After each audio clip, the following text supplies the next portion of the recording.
Welcome to the Coast to Coast podcast, brought to you by Play Picks and the Lines. Coming to you from the West Coast, Josh Lander, joined by my guy Nate Weitzer on the East Coast, as always. And we are looking at game 2 of this marquee matchup here, Nate. The two best teams in the NBA, Golden State and Phoenix right now. Get this one again, just a couple of days after that one on Tuesday night where the Devin Booker-less Suns, after he exited the game there with an injury after just about a quarter and a half or so.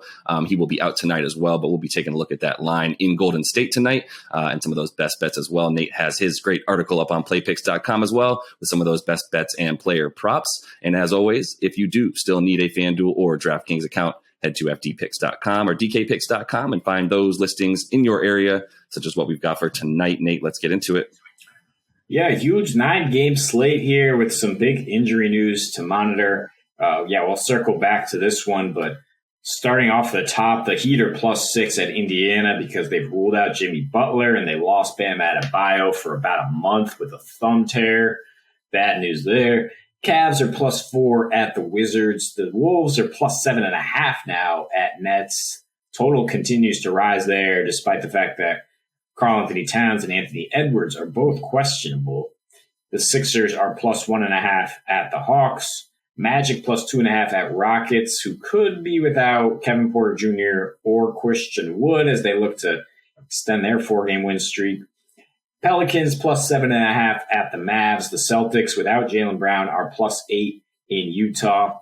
And the Clippers +2 at the Lakers, who expect to get LeBron James back after that false positive COVID test. We break down that episode, that game in a separate episode, and talk about betting those Lakers. But here we are, round 2, Suns Warriors. The spread is not moving really from Warriors -7.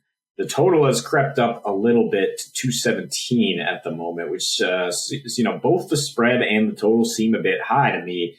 I have a hard time imagining the Warriors winning this game by around double digits, considering how good Phoenix is on both ends of the floor, how much their antennae will be up to try to extend this win streak. I mean, Golden State dealing with a 10-game home win streak of their own, so it's not like the Suns are without motivation here. I do think the Suns' 18-game streak will end tonight, but I would not feel super confident about it being a blowout. Phoenix knows how to play without Devin Booker. They somehow patch it together with superior defense, it seems, and their offense is going to suffer. Great stat unearthed by you, Josh, that they play at the fourth fastest pace on the road, but in the last 5 seasons without Booker, that drops to well below the league average at 98 possessions per 100. And on the road, their defense is carried them.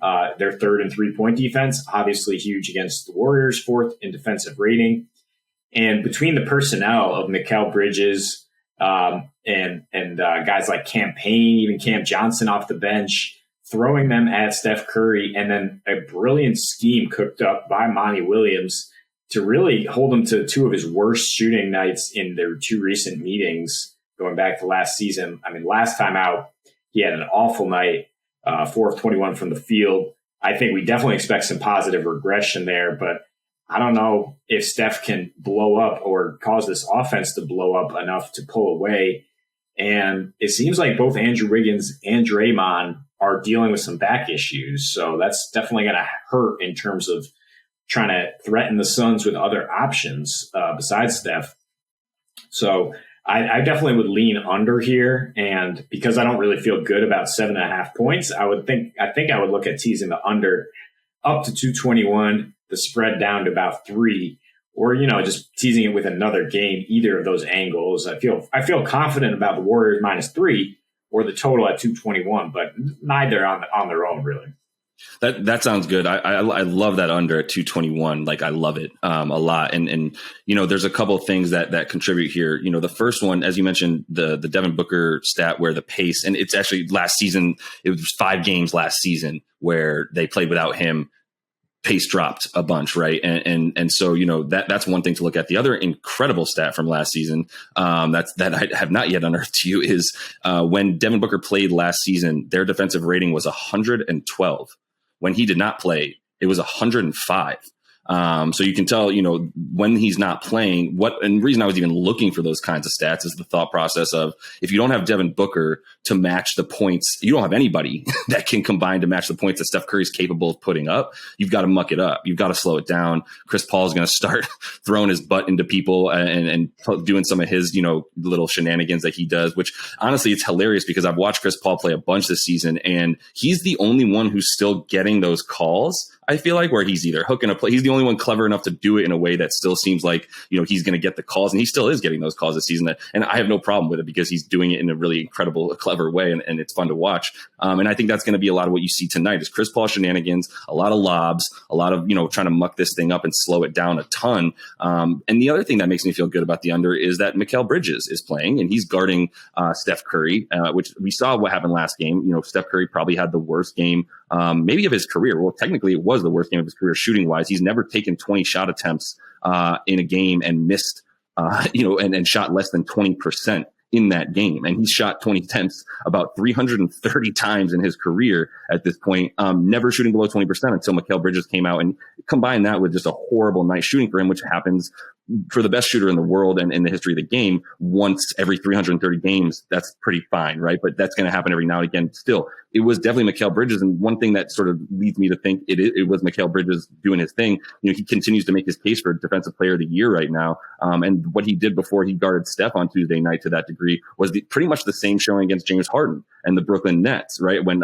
he guarded Harden the entirety of the time he was on the floor and held him to 12 points on 4-15 shooting, including 0 of 6 from 3-point and 7 turnovers in that game.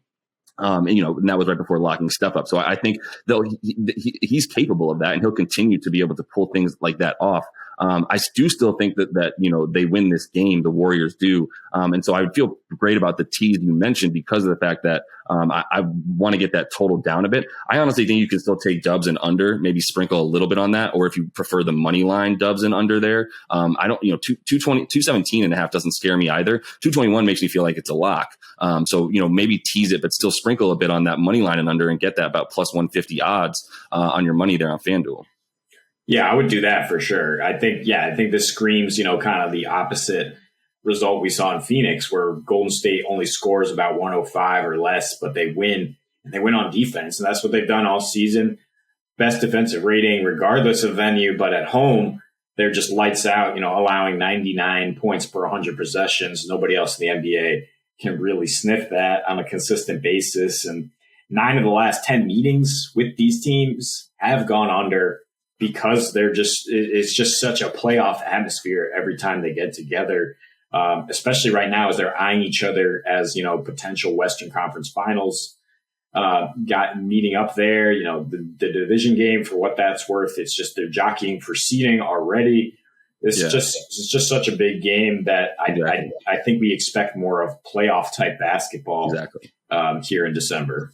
That's exactly 100% where I'm at as well. And that was a point I wanted to bring up, which is, as we know, I follow the Dubs pretty closely, having covered them for about 5 years and now just living in the Bay and all that. But, I don't remember them caring about a loss in November as much as they did Tuesday night. Was it still November? Or was that? Yeah, it was still November, November 30th. So I don't remember them caring about a loss in November to that degree, even if it was December 1st. This early in the season, there was plenty of chatter afterwards. Steph was super pissed, mainly at himself. Draymond is kind of always pissed, so he definitely was. But there was clear frustration, and Steve Kerr seemed to care. And that's not what you saw from this team when they were winning 73 games or putting up those championships or what have you. It wasn't the same kind of thing. It was like, well, especially once KD got there, losing at this point in the season didn't matter. Well, now, the last 2 times that they've lost, they've only, lost 3 times, but their first 2 losses, the game after those first 2 losses, they won by an average of 19 and a half points in that time, and they play really well after a loss. So,